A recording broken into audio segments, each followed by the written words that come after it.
heavens, planets and suns race toward infinity. Dead worlds and live worlds alike, separated by millions of light years. And yet, these members of the galaxy in this age of space travel have become interdependent, not only economically, but politically. This is the far-off galaxy of Magna Mater, the galaxy of dead planets, icy graveyard rolling through space, and each with a communication station. And now the Skyflash carrying Flash Gordon, Dale and Dr. Zarkov enters the outer rim of Magna Mater on a routine outer space patrol. Suddenly, all around them, the tranquil peace of these dead worlds is shattered. First, the dead planet Isis. Next, it was Osiris. Next came Mithra. And finally, Bacchus. And in the Sky Flash. I don't understand it. First Isis, then Osiris, Mithra and Bacchus shattering in space. It's weird, Doctor. Crazy. 4 planets blowing up in rapid succession. Why? Why should that happen? It seems to be some mysterious atomic force, Flash. Possibly a chain reaction operating from some central source. Well, it's about the last of the chain, Doctor. There's only one dead planet left, and that's Minerva. And there it is. Dead ahead. Dale, will you check the Geiger counter? We're coming into a very heavy radioactive dust fall, Doctor. Check its type. Yes, sir. Horizontal, 105. Vertical, 10. Why, it's radioactive dust from Duranium. Duranium? Impossible. Why, Doctor? Is it indigenous to a particular area or planet of the galaxy out of this range? Yes, it's found only on Colossia. But it's not only that. Duranium was only discovered a few years ago, Flash. Dr. Zarkov made an extensive study of its properties for GBI research and analysis. I found it to be probably the most powerful fissionable material in the universe. And the slowest. What do you mean, the slowest? Well, unlike other nuclear materials, its fission is a slow, creeping process. We estimated that a bomb made of duranium would take over 1,200 years to explode. Then it couldn't be duranium, Dale. If it was a bomb that exploded those planets, it had to be put there in, let's see, 1953. I'll check again.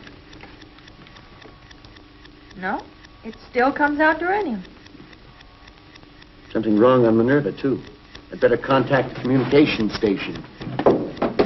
Skyflash Earth Patrol calling Minerva. Skyflash calling Minerva. Come in, Minerva. Come in. Minerva, come in. I can't get through. The communication station's out. What now? Let's move in, see if we can get a better look.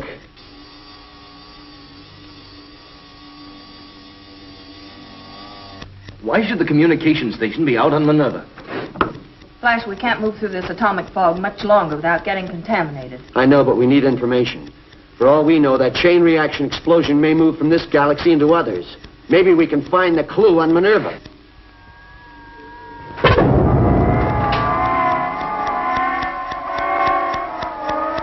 Minerva just exploded. That's the last of the galaxy. Let's get out of here. Report back to Earth.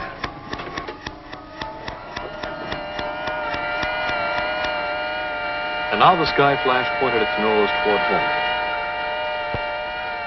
But on Earth itself, strange things were happening.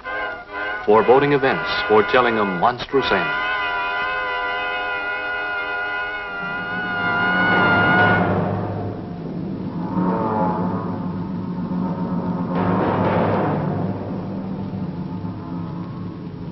First, a series of freakish weather disturbances. And after that,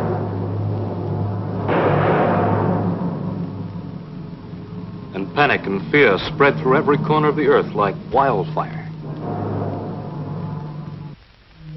And at the Galaxy Bureau of Investigation, Commissioner Herrick interrogates a strange captive picked up by Earth agents. A Callison whose planet had sworn eternal war against the Earth. Are you frightened, Commissioner Herrick? Those small explosions today that have destroyed cities, flattened mountains, inundated half a continent of your Earth. These are just teasers. These were just natural phenomena, not man-made. Fool. But why argue with you? In 1 hour, your precious Earth explodes. At 12 o'clock noon, there will no longer be an Earth to poison the galaxy. You're lying. You're trying to frighten us. Am I?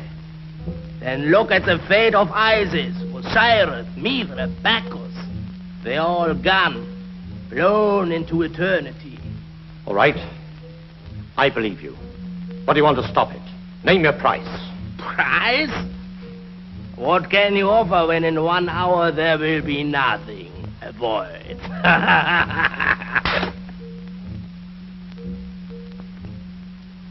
Does that make you feel better, Commissioner?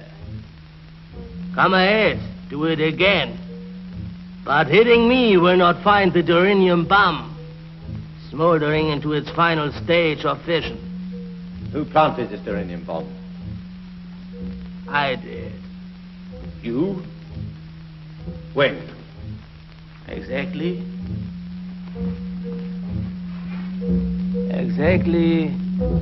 1,208 years, 5 months, 3 weeks, 1 day, 23 hours and 2 minutes ago. You speak the truth. You've stolen Dr. Zarkov's time machine. Just the principle, Commissioner.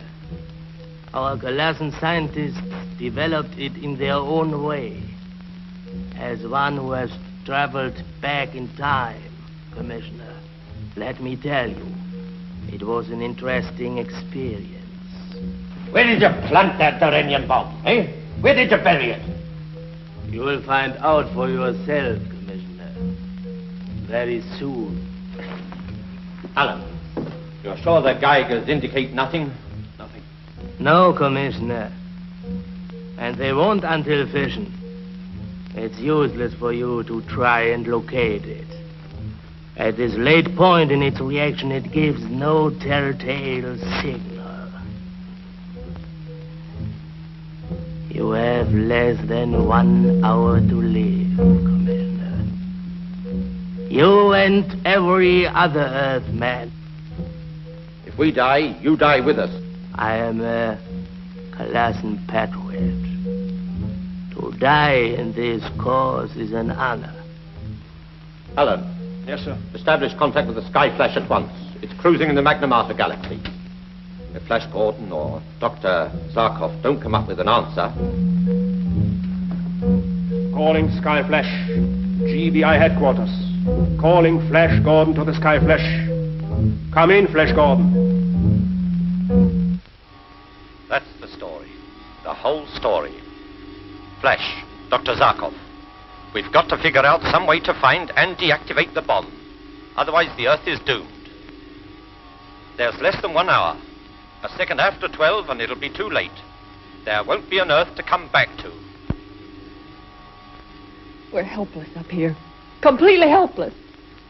Oh, Dr. Zarkov, there must be a way out. There must be. There's only one thing that I can think of. What is it? Lock the controls. Decelerate the ship below sonic speed. Come in here.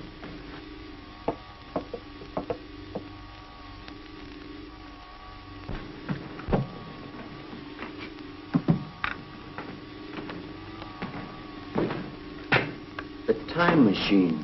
It's our only chance.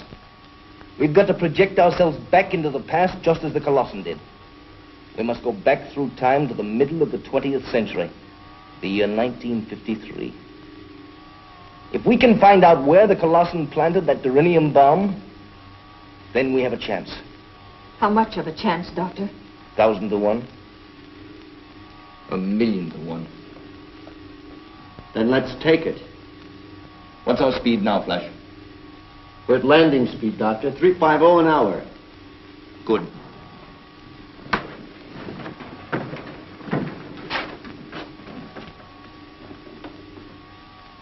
Now I'm going to ask you both to hold on.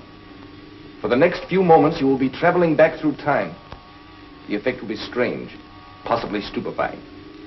You will hear nothing, see nothing, know nothing, until you are back in the 6th decade of the 20th century. Are you both ready? Ready, Doctor.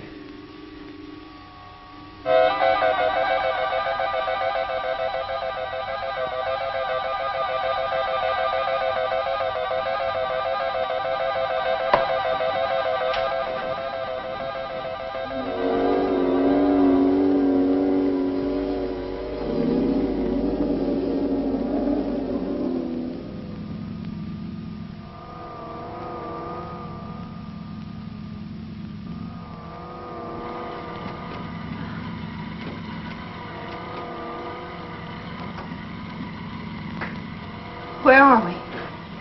What happened? We are now in the 6th decade of the 20th century.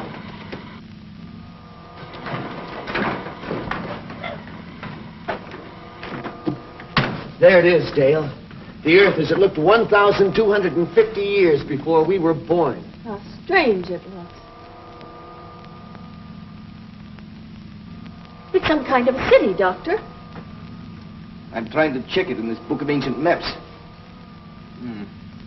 From this description, that must be a place called Washington, the capital of an ancient nation called the United States.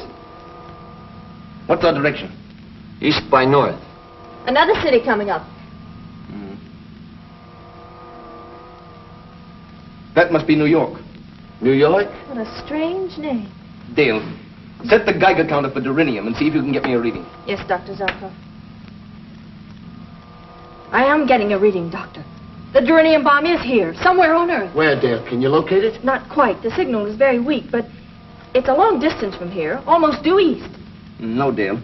East by north. And from the signal strength, I'd say over 3,000 miles away. East by north it is. Doctor, do you think we'll be able to exactly locate the Durinium bomb? I can only hope so, Dale. The Earth as we know it has only a half hour to live before it explodes. Well, there's nothing we can do until we cross the ocean. What kind of a world is it that we're going back to? Well, from what I remember of ancient history, it was very primitive. Just think, nobody ever reached a height of more than 15 miles. Well, it was primitive to our way of thinking, Dale. And they just scratched the surface of atomic research. And they had to build tremendous motors housed in gigantic buildings to run the machines they used in manufacturing. It does seem ridiculous when you consider that in our century, a motor the size of my fist has more power than the gigantic steam-driven turbines they used. What about the people? What are they like? They considered our Earth just as precious as we do. And most of them believed in freedom, peace, equality of opportunity. But I guess just like in our time, there are those who, for power, would make slaves of everybody else. Yes, I'm afraid so. But they didn't have our tools to fight them with. And the women, Dr. Zarkov, what were they like? Well, instead of filling their heads full of knowledge about astrophysics, atomic research, electronic phenomena, like a certain young lady we know. Yes, well, what did they do? Sit home and knit? Well, I wouldn't say that was all they did. But they certainly knew their way around a kitchen better than they did around a laboratory.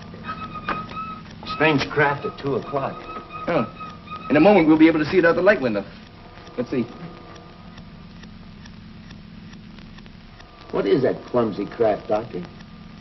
That's an aeroplane. Did you see the way it was pulled through the air by those gigantic egg beaters? I'll bet it couldn't do more than 300 miles per hour. No wonder they didn't cruise around in outer space. A clumsy craft like that would have trouble getting off the ground. Well, that thing on the water is even funnier than the airplane. Man, that was a ship. You see, air travel was only about 50 years old at this time. And a great deal of travel over land and water was still popular. What a world to live in. Yes. As Dale said, primitive. But a world. Something we won't have to go back to unless we find that Durinium bomb. And quickly.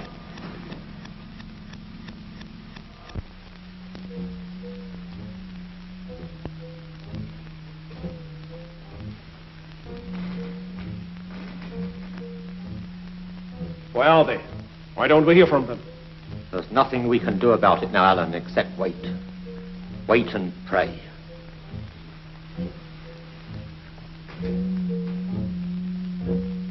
Land coming up, Doctor.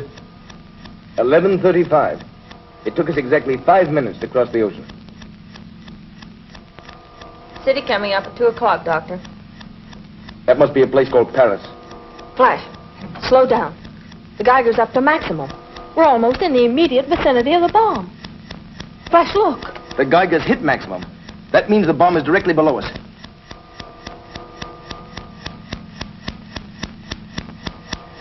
It must be someplace in that city. What's the name? Berlin. Finding the bomb there is going to be like searching for a neutron in a molecule. We can find it with this. The question is, can we find it in time? Flash, is there someplace we can land? There's a clearing below. We can hide the ship there for a while. Good. The inhabitants may be hostile. And that's true. If we don't find that bomb in 20 minutes, it will be all over. We'll find it. We've got to find it. Hang on, 20th century. Here we come. Landing positions, everybody. The Sky Flash has landed in the forest outside of Berlin, having with its occupants, Flash Gordon, Dale Arden, and Dr. Zarkov, been projected by the time machine 1,250 years back through time to Berlin, with only 20 minutes remaining for the Earth to exist. Commissioner Herrick, pinning all of his hopes on Flash Gordon, waits tensely, while the Callison who planted the Earth-destroying bomb sits calmly by. All over Berlin, people have seen a strange object spinning and glittering in the sky. It is thought that this weird visitation from some other planet has landed somewhere in the outskirts of Berlin. Reports from Paris and New York also indicate that this flying pencil, or whatever it is, was sighted in those areas. Meanwhile, the people of Berlin wait in dread and terror for what will come next.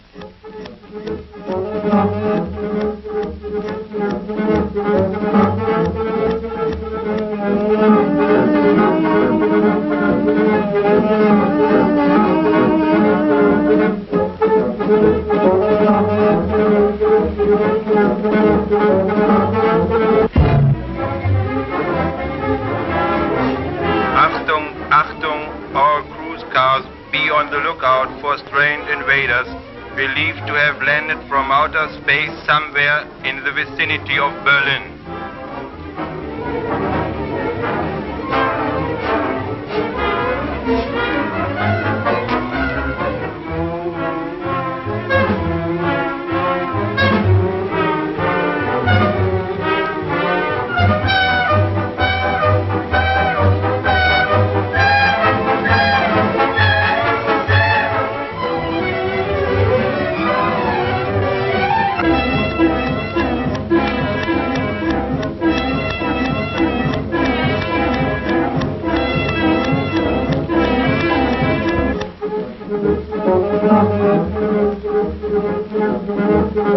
Achtung, Achtung, car 28, car 28. A telephone report claims a green and white delivery truck heading for Amzow section, sighted on Tauentzienstraße. It is believed car has been commandeered by a bearded giant and a blonde giant from outer space. Apprehend and arrest them.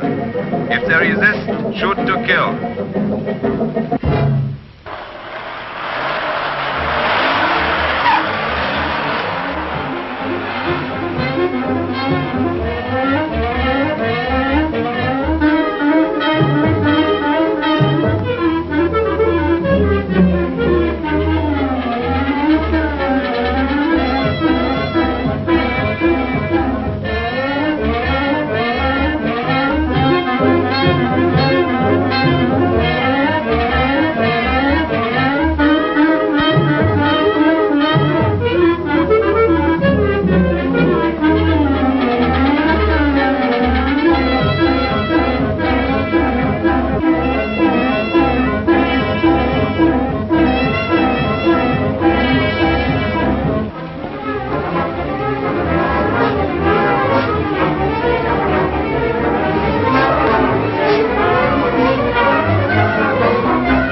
Go ahead, Doctor. I'll cover you if there's trouble.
Can't be.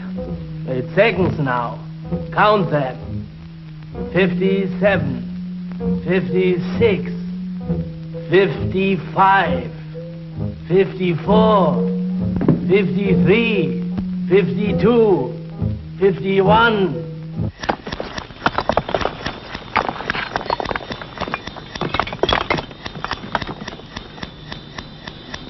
Hurry, Flash.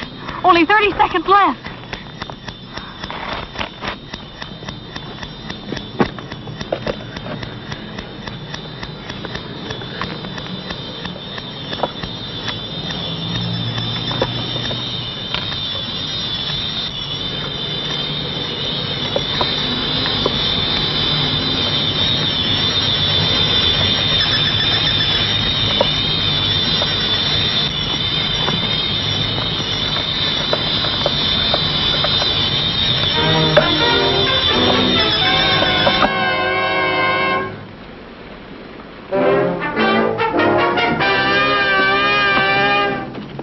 Were we in time, Doctor? Plenty, Dale. We had 2 seconds to spare.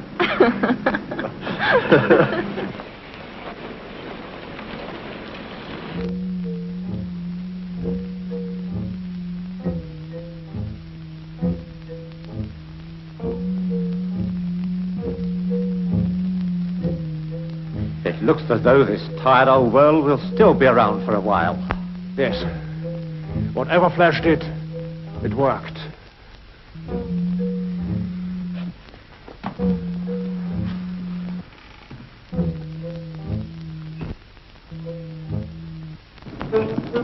Now, how do we get to the Sky Flash? I watched the route coming out. I think I can get us back there.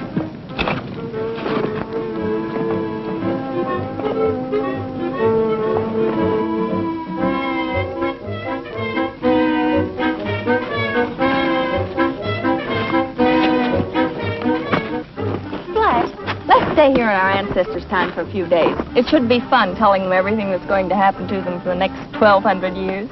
Fun? Well, maybe for us, Dale, but not for them. It is the mystery of the future that provides the challenge for men to make history. Take that away, and there's no reason for dreams, ambition, discovery. Well, I hadn't thought of it that way. You're right, of course, but, well, it would have been fun to meet my great multiplied by 100 grandfather.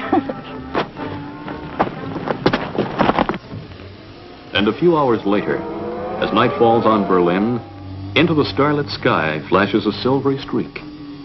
Suddenly, it stops.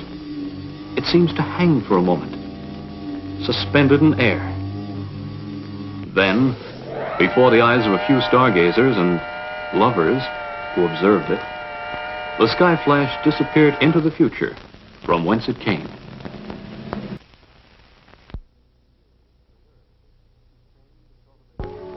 The Earth, tamed, cultivated, and ruled by a civilization of people existing upon its surface, harbors another civilization deep in its very core, ruled by Zaldu, a despot, who, determined to break free of the confines of his subsurface kingdom, constructed a machine to blast a passage to the surface with the raging fires of the Earth's heart.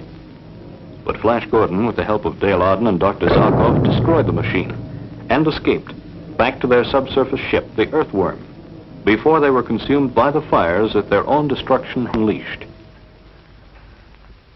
It was many months later when Dr. Zarkov, back in his laboratory at GBI headquarters, perfected a video machine capable of penetrating the Earth's stratus to determine just how great was the destruction in Zaldu's kingdom. Have you seen any signs of life down there, Dr. Zarkov? Not yet, Dale. The passages are clear. There's no signs of destruction at all. But that's impossible. Why, when we escaped, flames were licking at our heels, explosions breaking out, walls falling down. That's what's worrying me. Everything seems to have been cleaned up. Yet there's no sign of life.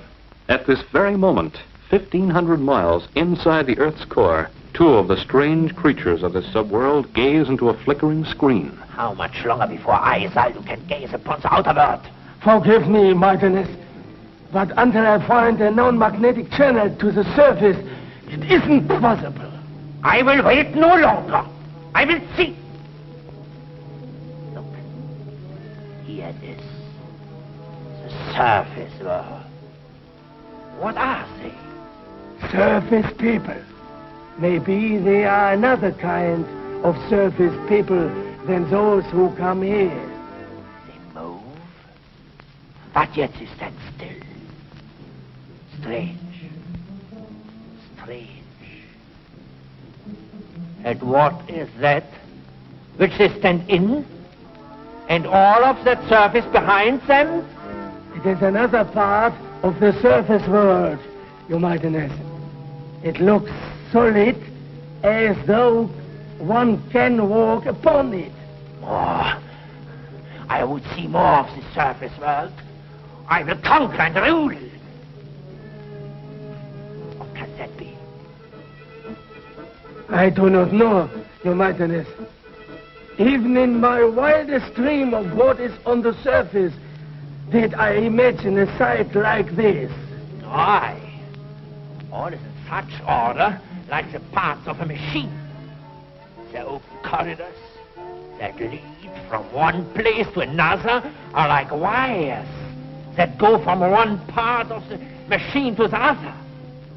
And the things that move, can they be other surface people? But of all that I can see, nothing has the power that I, Zaldu, hold in my hands. All that we look at, I can destroy once we blast through with the blasting fires of the Earth's core. I'm going to try and scan through the chambers to see if I can find the fire chamber where the blasting machine was located. If it's still there, I'll bet it's a mess. Dale, adjust the magnetic rectifier up 4 cycles, quickly. Up 4 cycles. What is it, Doctor? See for yourself. It's Zaldu's fire chamber. I can't understand it. We saw it destroyed with our own eyes. That subman whipping the slave. Did you recognize it? It's Zaldu's lieutenant. I thought surely he was dead, too. If he lived through it, Zaldu could be alive today, too. Well, if he is, Doctor, he won't rest until he's broken out and destroyed the surface people. Contact Flash and Commissioner Herrick on the intercom. Report what we've seen. Yes, sir. Oh, and tell them to check the seismograph readings. If Zaldu is ready to blast through to the surface again, there should be strong tremors, just as there were before. In the same vicinity, do you think? Possibly. Probably. The volcanic fissure they found the last time would be the logical place for them to start. If they do start blasting, Doctor, what can we do to stop them? I was just coming to that. After you've talked to Flash and Herrick, contact the earthworm hangar. She's to be made ready for descent within the hour. Get me GBI headquarters, please. So what it looks like, at least to Dr. Zarkov and me, is that the subsurface men are getting ready to try another blast through to the surface. Dale, are you sure? After what we saw with our own eyes, the explosion, the fire. I can't believe it. Flash, there's no doubt about it. The fire chamber is still there and the blaster conduit rebuilt. There haven't been any tremors showing up on the seismograph heavier than usual. Well, they haven't started blasting yet, but once they get the conduit over the fire hole, that's when it will show. Just a second, Dale. Alan, put the finder board on the subsurface. Let's see what the earth tremor patterns look like at the moment.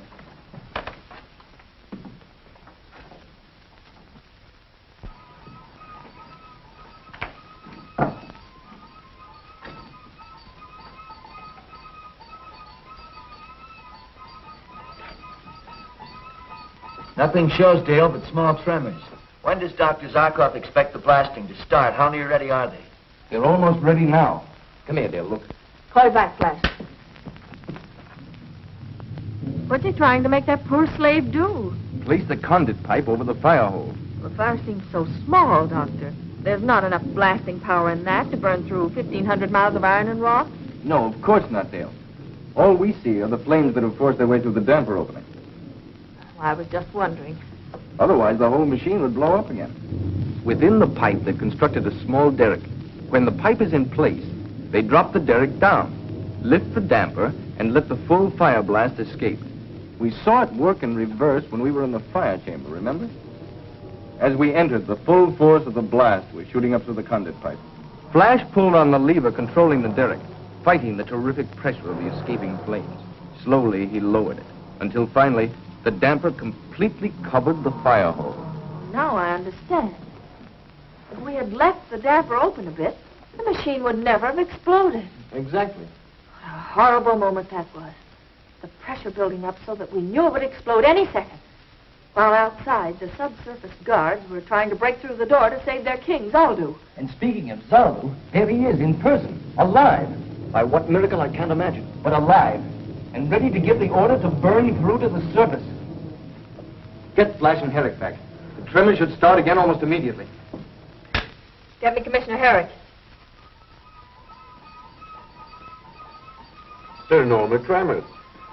Any quake areas you haven't covered, Alan? No, sir.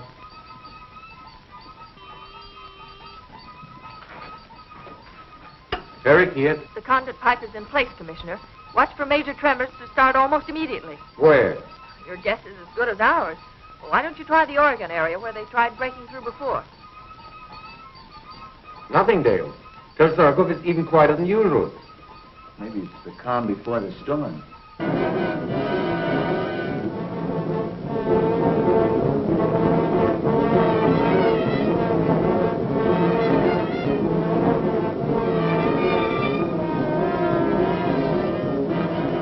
Now, Commissioner, now. Is there anything? Zaldu has just given the order to blast. Yes, Dale, yes. The strongest tremors we've ever registered. With a 4-point quake like that, the entire area will be demolished. You're sure the earthworm is fueled up and ready to go, Dale? Yes, sir. We gave the order 10 minutes ago. Tell Dale and Zarkov I'll meet them there. Okay. Flash is on his way to the earthworm. But you and Dr. Zarkov wait for me. I want to see you before you take off. Okay, Commissioner. Oh, all evacuation. And hospital jetliners to the quake area. And order every GBI spaceship within 1 hour flight time to set down there and help pull those people out. Yes, sir. What is all that paraphernalia you're jamming into the bag, Doctor? Oh, a supply of anti-heat serum and plaster gel to protect us within and without. 3 atomic demagnetizers, 1 for each of us. And a supply of oxygen concentrate tubes, in case we run into some poisoned air and have to use our space helmets. With a few more items, you'll be able to open up an electro-medical hardware store. Just taking that ounce of prevention will allow us to keep that lovely face of yours alive and ever lovely. Thank you, sir. Now, where's the sewer gadget you've got? I want to see this vermin Zaldu for myself. Right over there, Commissioner. There, be a good girl and take that down to the ship for me, will you? I want to show Commissioner Herrick how this works. Oh, so long, Commissioner. I'll see you in Hades. Oh, the shoe's on the other foot, Dale. I'll be seeing you there. Touché. Bye. Good luck. Zaldu. Let me see this mighty Zaldu. From the glint in your eye, Commissioner, if looks could kill, you'd be our best weapon against Zaldu. Very funny. Is he there?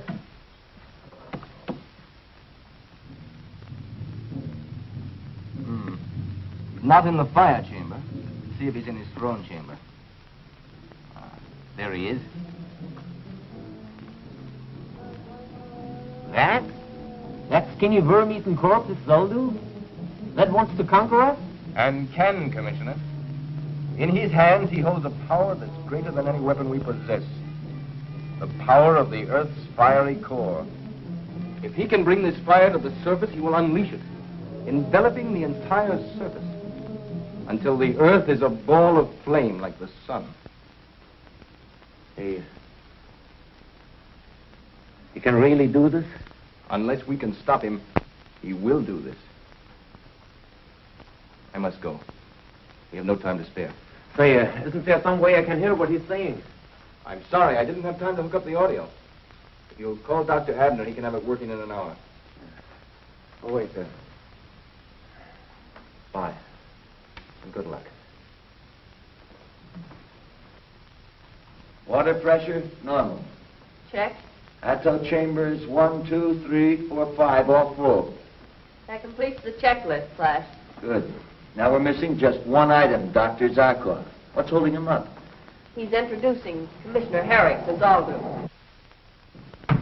I got it. All set? Buckle in and we'll take off. Let the joyride begin.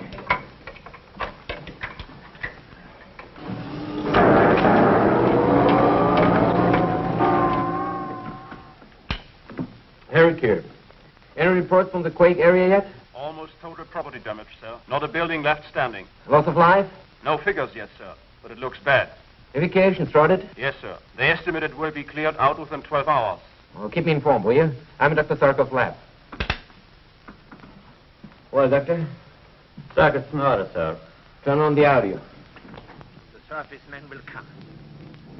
Now that we have started blasting through, they will come, but they can't stop me. Nothing can stand between me and my ambition. I will have their lives for what they did to me. I will crush them with a weight as great as the whole world pressing down upon them. Contact the earthworm. Warn Flash that it's digging right into a trap. Tell him to turn back right away. I can't, sir. We can't contact them. What do you mean you can't? You must! But sir, try to understand. As the earthworm drives through the strait, the friction is terrific. Now, so what? The friction creates a heavy electrostatic field around them that destroys every sound wave trying to penetrate it. We're completely cut off from them.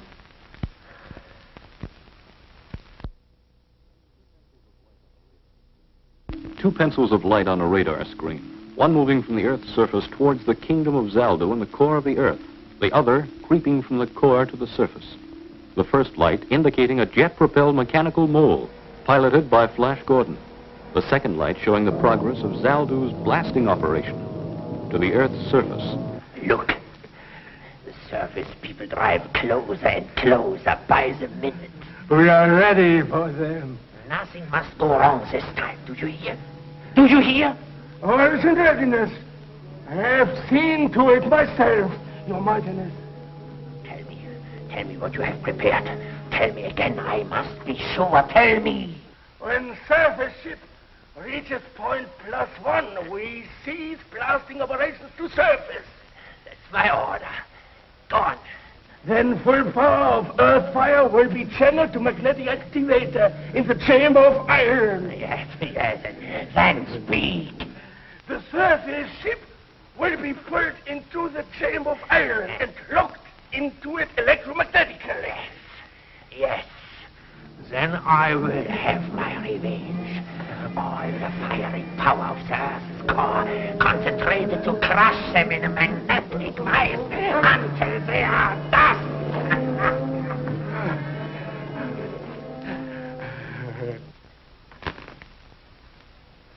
Our last possible chance to warn them. Gone. What do you mean? I was hoping that when they reached the subsurface world and stopped, we could get through to them. Of course. The electrostatic field that is isolating them now would be no more, and our radio wave could get through. But now the magnetic actuator will isolate them too. It is hopeless. With Flash out of the way, with no other means of deciding to stop Zaldu, he can blast his way out. Then heaven help us, there's no weapon that can stop him from destroying us. 1,920 kilometers. Outside temperature? 500 degrees Fahrenheit. Perfectly normal. Timing and exhaust blast in good order in all jet chambers. This has turned into a joyride. What a contrast to our last trip to the Earth's core. What's your plan when we get there, Flash? I know one thing. Zaldu's not going to stop blasting just because we ask him to. There's only one thing to do, Dale. Capture Zaldu himself and bring him to the surface. Then try to find someone in the subsurface kingdom who is willing to rule and live in peace with us. That won't be an easy job. Capturing Zaldu, I mean. I've got a plan, Doctor. If I can steer a direct course into Zaldu's chamber, we can take him by surprise.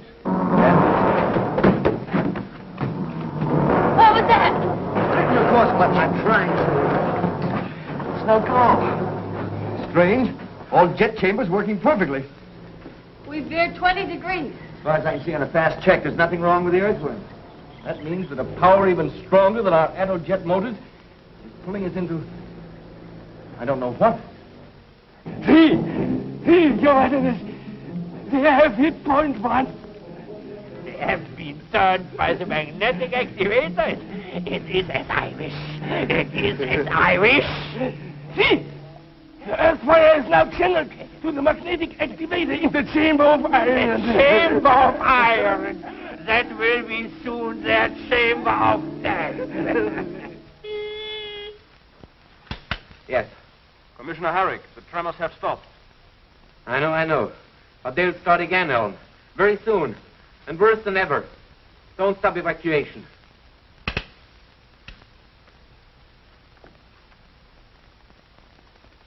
Oh.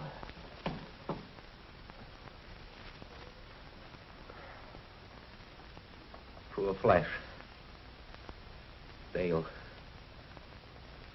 Dr. Zarkov. And soon, poor us. Flash. Pressure. Pulling. Yes. Dead. But more.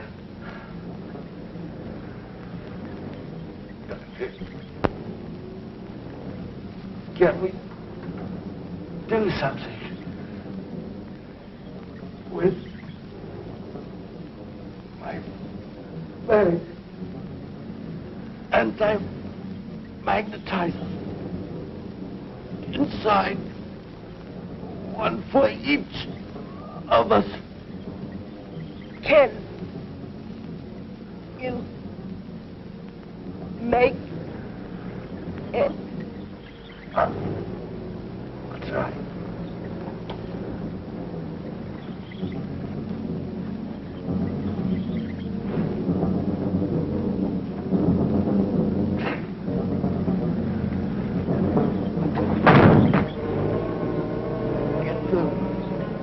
Our only chance.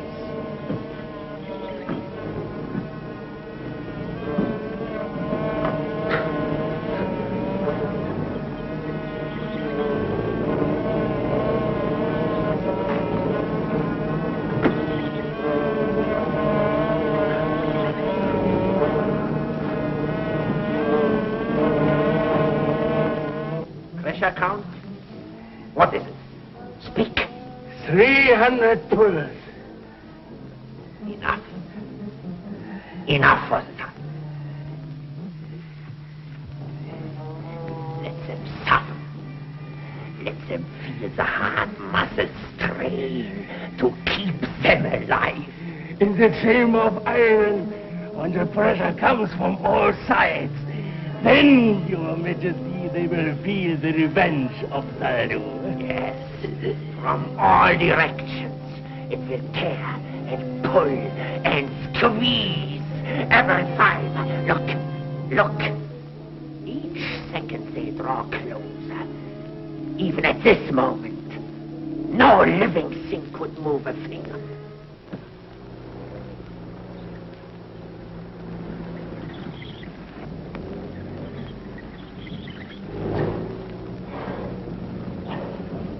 Can you make it? Don't answer.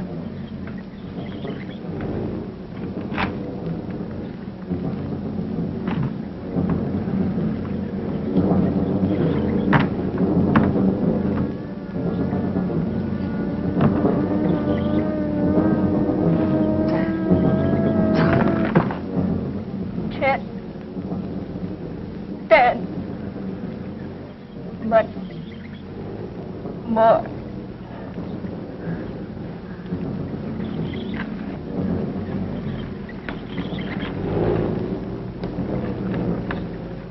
Pressure. Greater. Every second.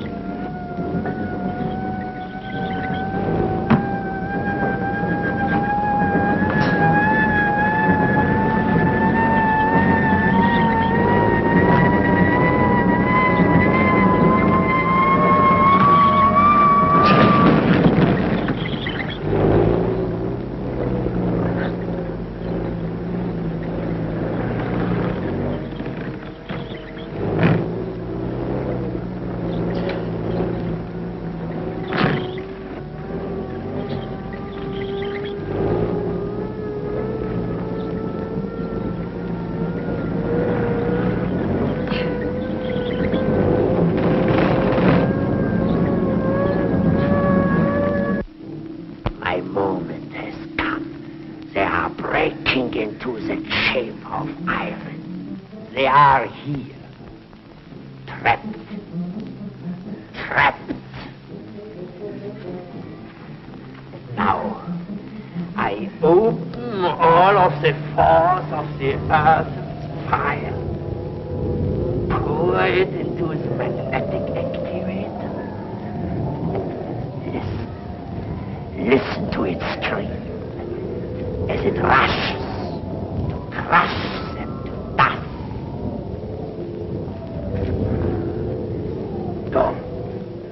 Go. Order my engineers to redirect the firepower to the escape channel.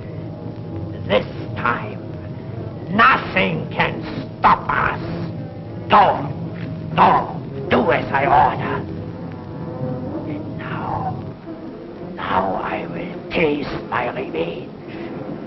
I will see what is left of these miserable surface people.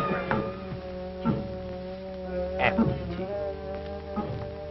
Not even their dust is left.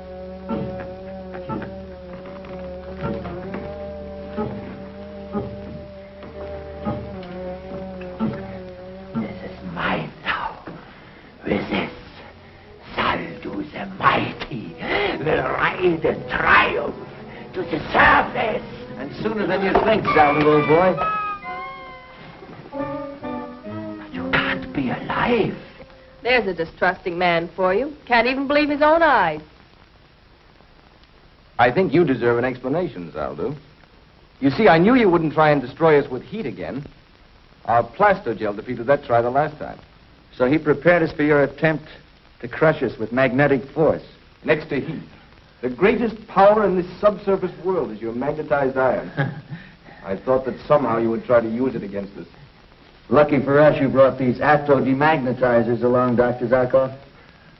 I won't say better luck next time, Zaldu. You won't have one. But now you have a parting message to send to your subjects. It's short and sweet. Tell them to turn off the fire blaster. Or the mighty Zaldu will be mighty sorry. Attention. Attention. This is Zaldu the Mighty.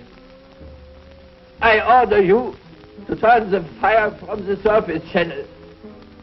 Do as I order.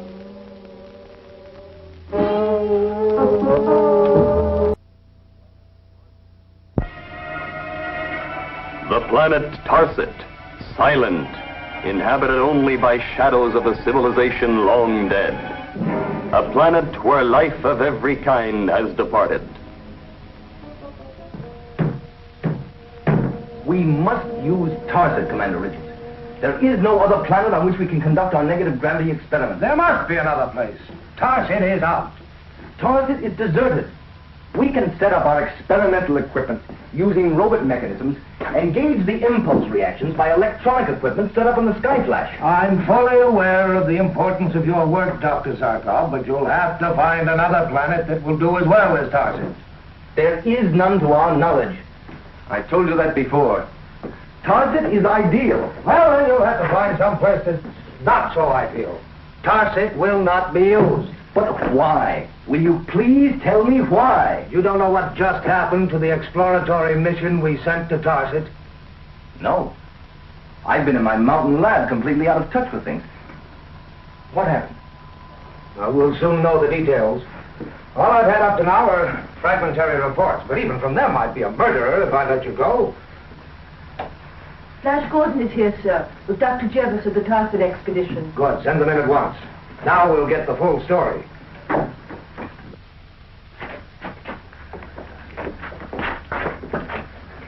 I'm so sorry, Dr. Jervis. Can I get you something? I don't think he's strong enough to answer any questions right now, Commander. Ever since he landed his spaceship, he's been hysterical. We did what we could to calm him down, but... This is Dr. Jervis, one of the scientists we sent on the exploratory mission to Tarset. Jervis? Of course. You know him? By reputation only. I'm familiar with his treatise on astrohydraulics.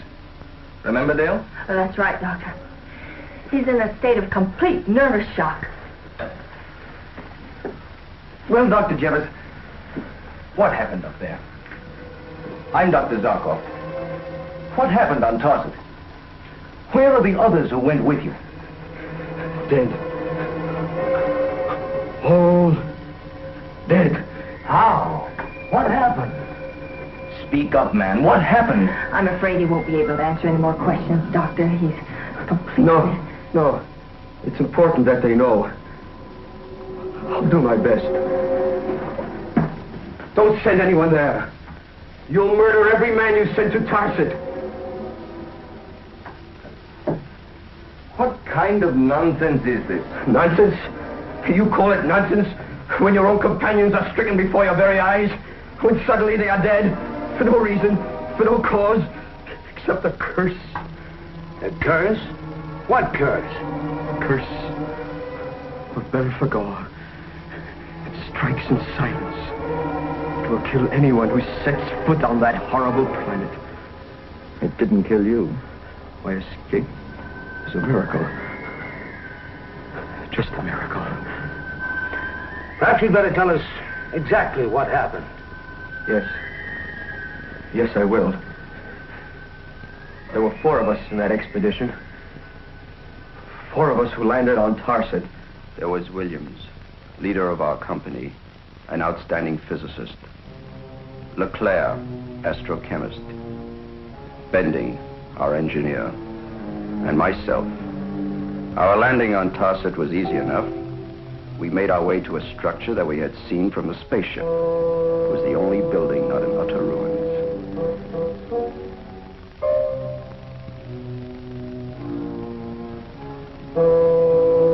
Inside, we made our way along a corridor, the sides thick with dust, and all around there was the horrible feeling of death. We reached a bend in the corridor, and like an invisible hand had grabbed us, we stopped, afraid to make the turn. Williams finally had the courage to go on. I wanted to turn and run back to the ship. I'd never known fear like that, even when I knew what I feared. Finally, one by one, we followed him.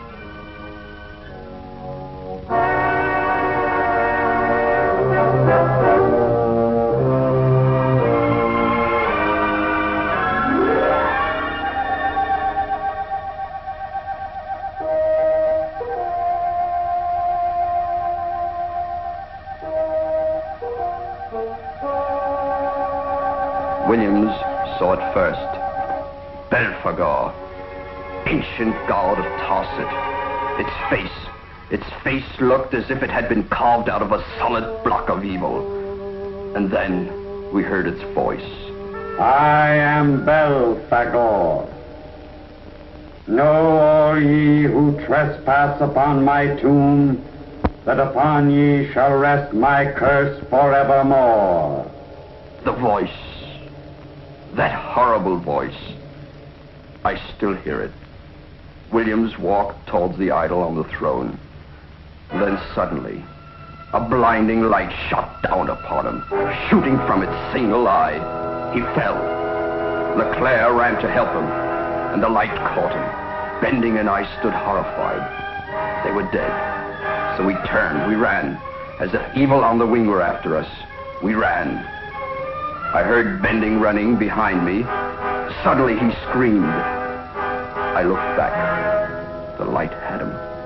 He fell towards me. I just ran on.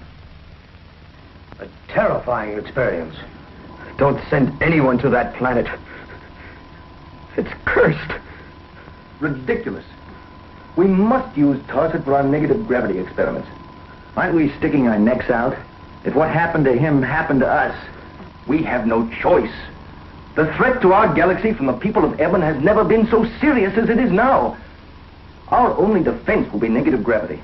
Find some other place for the experiments. There is no other place. Tarset is the one astrographical location where the repelling force of negative gravity is effective in relation to Earth. Besides, who believes this business of idols and strange curses? It's superstitious rot. I saw it.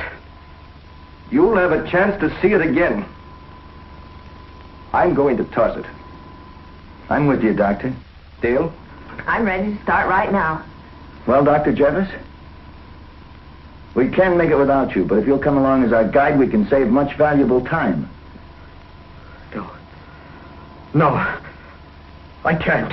The defense of the galaxy depends upon it. Everything we have, our civilization, our science, everything will be wiped out if the people of Eben are victorious. How can you refuse? No. Of course you're right. I can't refuse. I'll go along with you to Tarset. Good. Prepare the flight plans, will you, Commander? We'll be off in 48 hours. Come on, Dale. Doctor?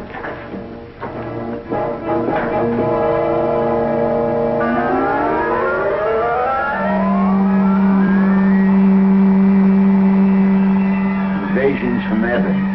Idols. Strange voices and strange lights. Do you think anybody will believe that stuff, Doctor? Idols, curses, rot. How can you, a trained scientist, believe it? A man believes what he sees. And I have seen these things. So will you.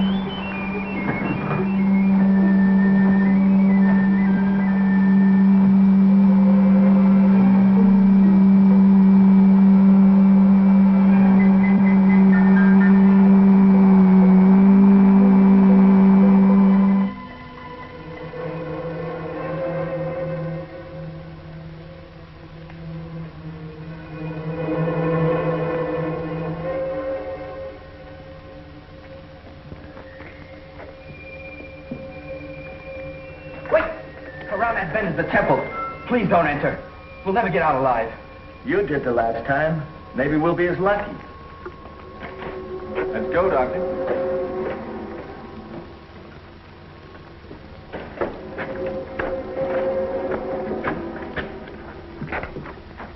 Don't! Please stop here before we all die.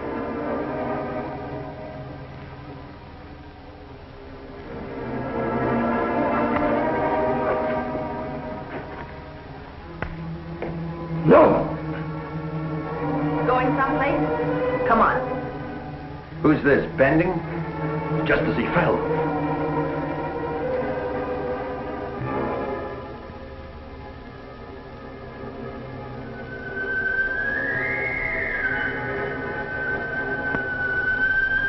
Williams and Leclerc? Yes. I am Belphegor.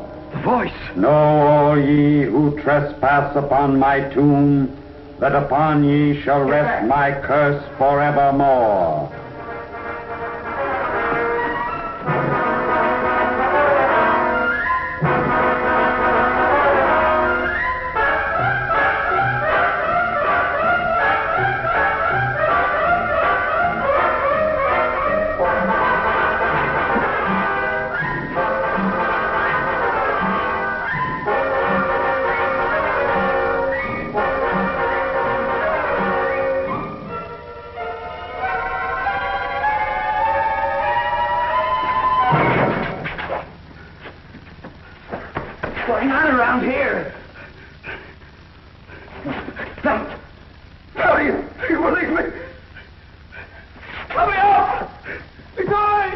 Professor Gabbard! Professor Gabbard! Let me out! Let me out! Flash and Professor Jealous are trapped. Dale, one step out there and you're dead. Oh, we've got to help them. There's nothing you can do. Nothing. Professor Gabbard! Professor Gabbard, it's the time! Let me out! Let me out!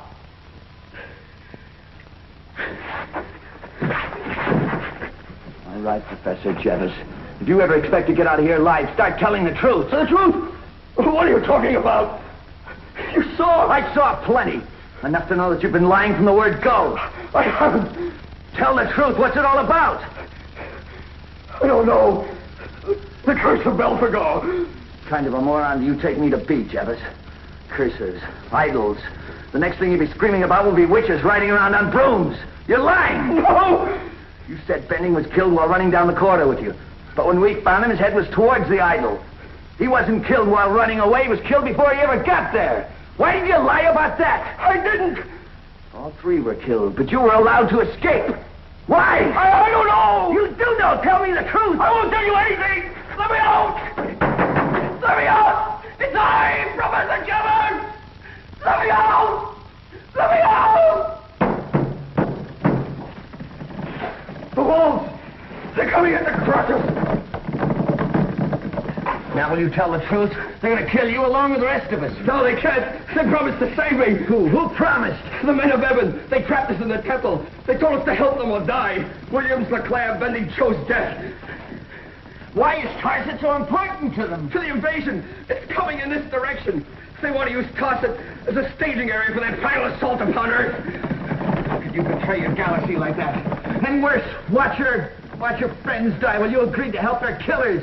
I don't know. I got crazy. They offered me money, power, and chance to be recognized as the great scientist I was. I'm afraid. I'm afraid to die. You think you have a right to live? Save me. I'm sorry, save me. Talk to the walls, Jealous. Maybe they'll hear you. Call on Belphegor. Maybe he'll listen.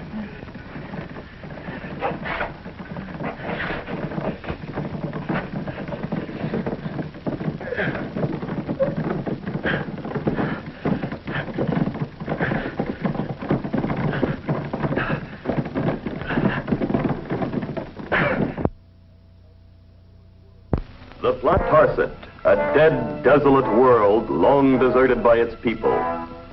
Here in the crumbling temple of Belphegor, the mystic god of death, while Flash fights for his life, Dale and Dr. Zarkov are desperately trying to avoid the touch of the lethal ray emanating from the single eye of Belphegor. In a cell nearby, Flash and the traitor Jeeves, an Earth scientist who sold out to the people of Eben, are trapped between two slowly moving walls that threaten to crush them at any moment.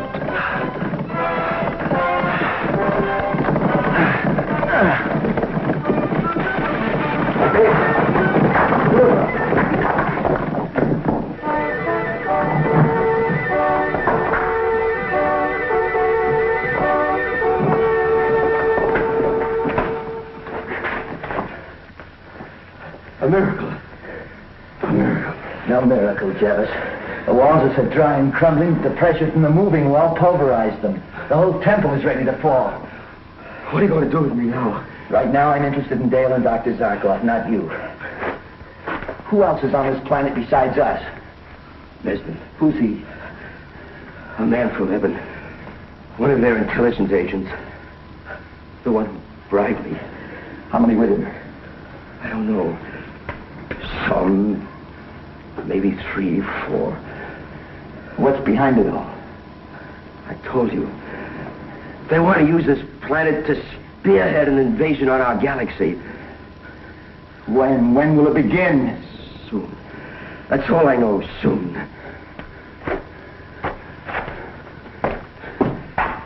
I was crazy. I didn't know why I did it.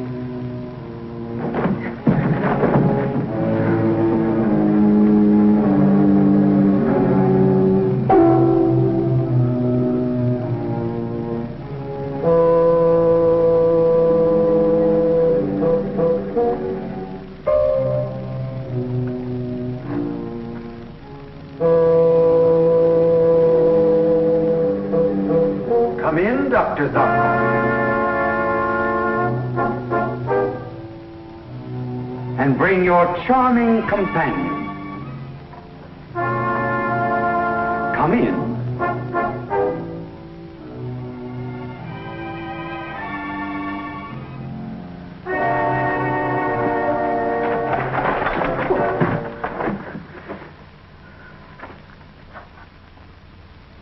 I am Meston.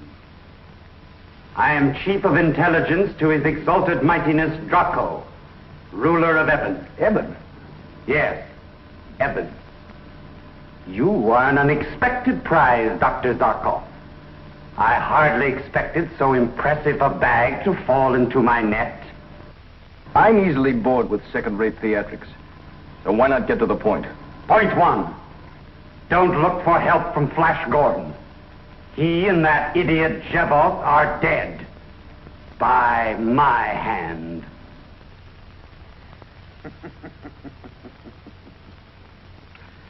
I have spared your life, Dr. Zarkov, up to this point, because you can be of use to my sovereign. My services are expensive. You can name any price. The information we want is worth it. And the information? Complete plans and details of the negative gravity force you have developed. And you must give us the method to combat it. We must know how to smash through it so we can land our forces on Earth. And if I refuse? You will watch Miss Arden slowly and painfully put to death.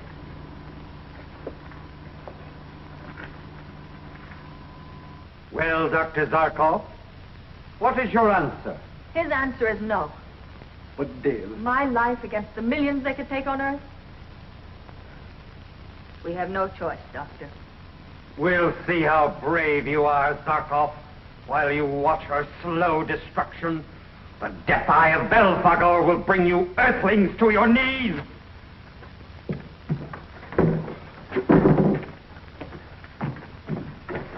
Take them to the pillars.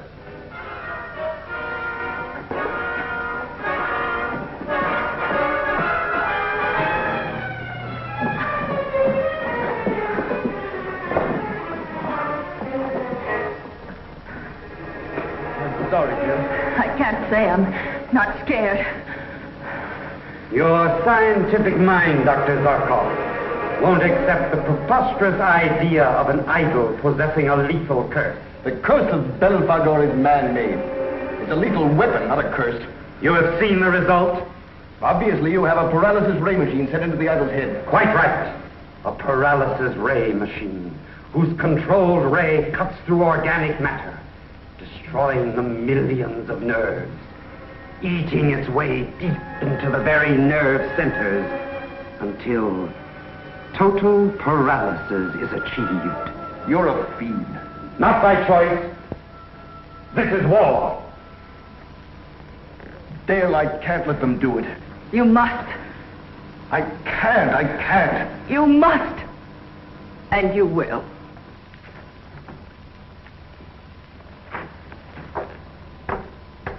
Your last chance, Zarkov.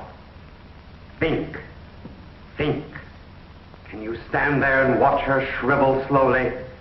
The instant I lower this lever, deterioration begins. He's not going to tell you anything, so turn on your ray. Get it over with. Stop talking, turn it on! Very well. But only a few degrees at first, so you can feel its power. Dale.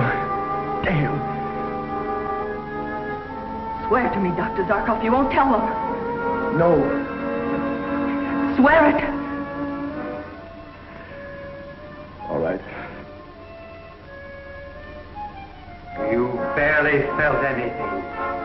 Now let us see how brave you are, Miss Arden. You, Gordon! God, help me! Flash! The ray machine, turn it off!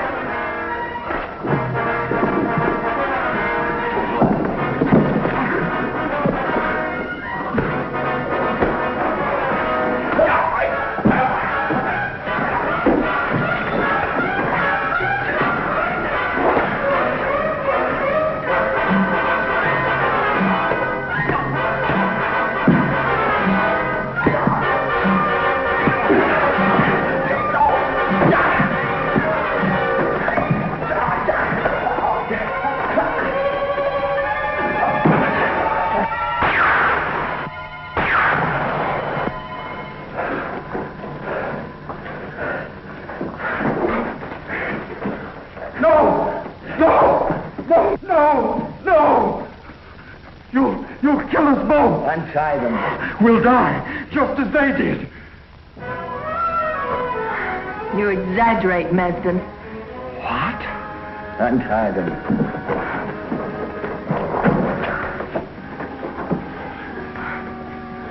Flash, how did you figure... Okay, Dale.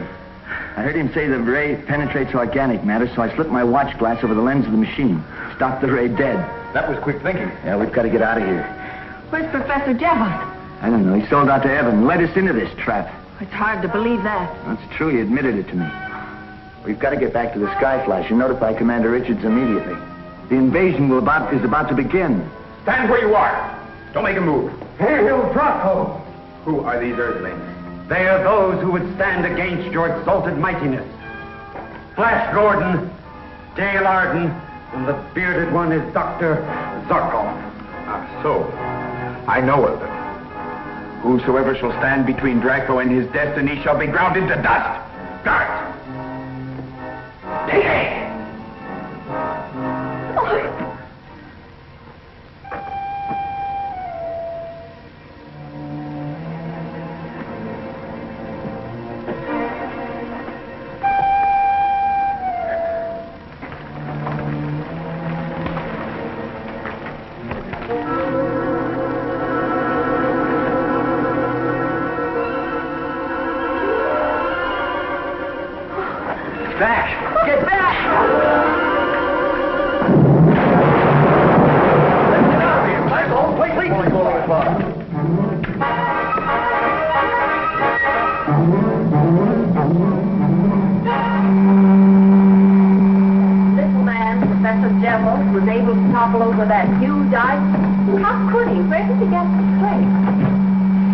Sometimes a man finds strength within himself he didn't know was there. Professor Jevons saw his chance and found the power to balance his books. With a little to spare.